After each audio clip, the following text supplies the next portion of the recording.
Ladies and gentlemen, we're honoured to have the Premier of Queensland, the Honourable Anna Bligh, to speak today on overcoming economic crises, the challenges and responsibilities for state governments. We're very pleased indeed that the Premier, who's been a strong supporter of the Australia and New Zealand School of Government, has accepted our invitation to speak here today. And it follows on from a speech that she gave at the National Press Club a little bit earlier. The Premier's history, I think, is pretty well known to people. She is, in fact, the first popularly elected female Premier that Australia has had. That occurred in March 2009, but of course before that she was Premier from 2007. And she's been the member for South Brisbane for quite a few years, maybe 14 or something of that order, and has been Deputy Premier. She's had a wide number of portfolios. So Anna Bligh has spoken before to ANZSOG and gave a really sparkling speech up there in Queensland not so long ago, so we're looking forward to her speaking today. So without further ado, the Premier.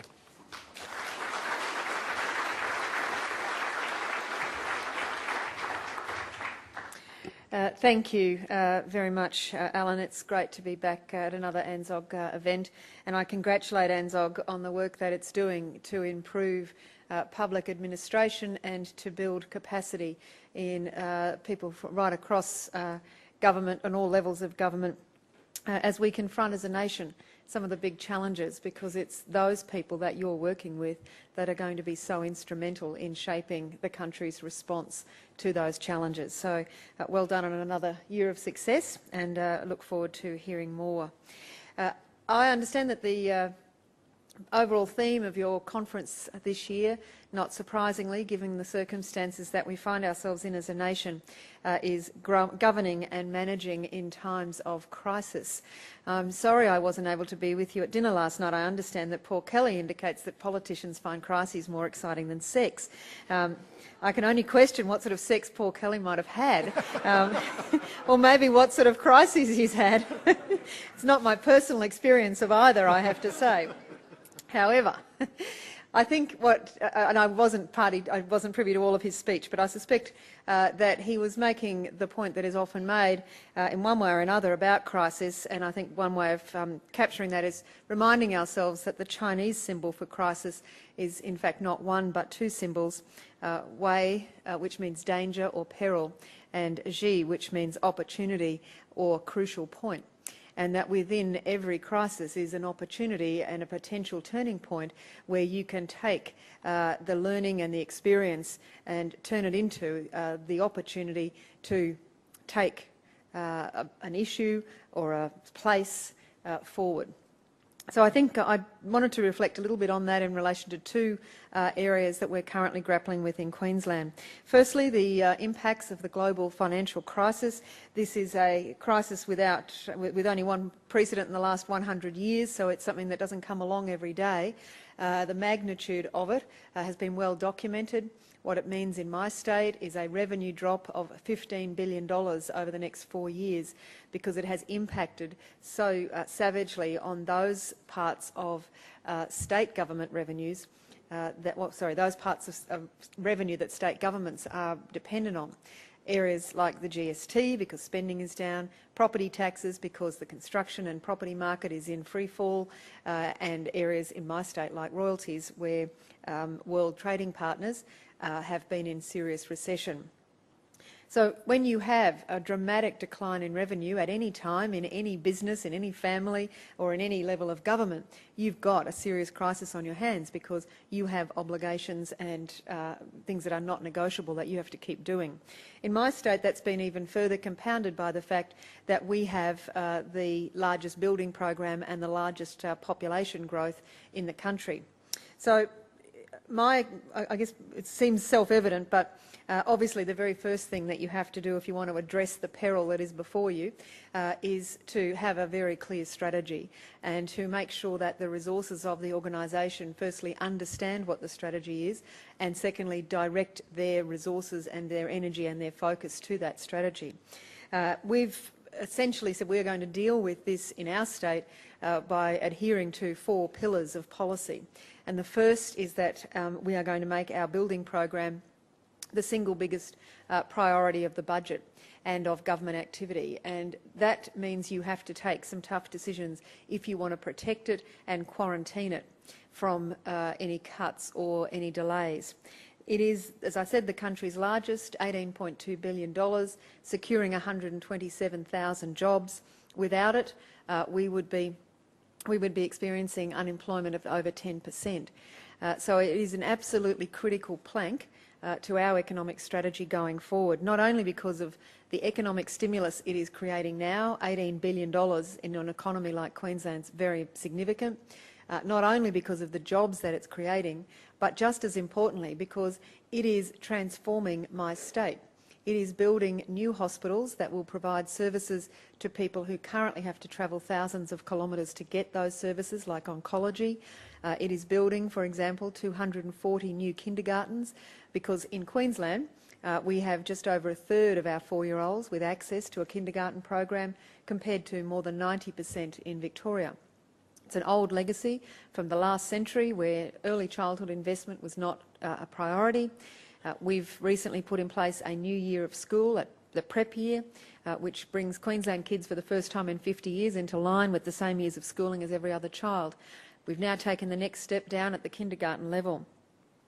But that will transform the early childhood education experiences and opportunities of children in centres right across Queensland. That 240 new kindergartens represents a 70% increase in provision, and we'll achieve it in 4 years. We are putting in place some of the largest road and public transport projects, again transforming the face and shape of our cities and major regional centres and how people use them. In the context, just to give you a sense of the size and pace of what's happening in that program for people who aren't from Queensland, this year in our roads program we will build the equivalent of 38 East Links, Melbourne East Links, and 37 Sydney M1s across the very big state. So it is a massive program, and as I said, it's for all of the reasons I've outlined. It's economic stimulus, it's jobs, but importantly it is a quantum leap forward in quality of life, and it is transforming my state, and something that we can't afford to take a backward step on. So that, once you say you're going to do that, then there are a number of other consequences of that decision, because you've removed from yourself the ability to deal with your revenue drop by cutting back on projects and putting things on the back burner. And I'll come back to that. Secondly, the second pillar of what we're doing is using this time to invest in skills, because we have only just come out of a skills shortage. And I think in every crisis, one of the things that's one of the biggest challenges is dealing with the immediate at the same time as keeping one eye on what are the consequences of this crisis into the next phase. And one of the consequences of what we are seeing happening around the country at the moment, in my view, is in the next 4 to 5 years, another serious skill shortage. We in Queensland are seeing a massive drop-off in new start apprentices in the construction and related industries. There's been a 41% drop in the last 12 months in new start apprentices. Employers are doing a pretty good job of hanging on to the ones they've got. We haven't seen a big dropout rate, but the lack of new starts is a skill shortage waiting to happen. So we've put in place new institutional arrangements. I announced them a fortnight ago. They'll start in January. That will allow us to take on a number of new apprentices into TAFEs and training organisations, so that they'll come out at the end of next year, hopefully when the economy starts to pick up, with all of their block training done. They'll be a 3-year investment proposition for employers, not a 4-year. It won't turn around all of that skill shortage potential, but it will help to mitigate it. Thirdly, we are looking to create new opportunities and new industries and invest in them where they have the capacity to do so.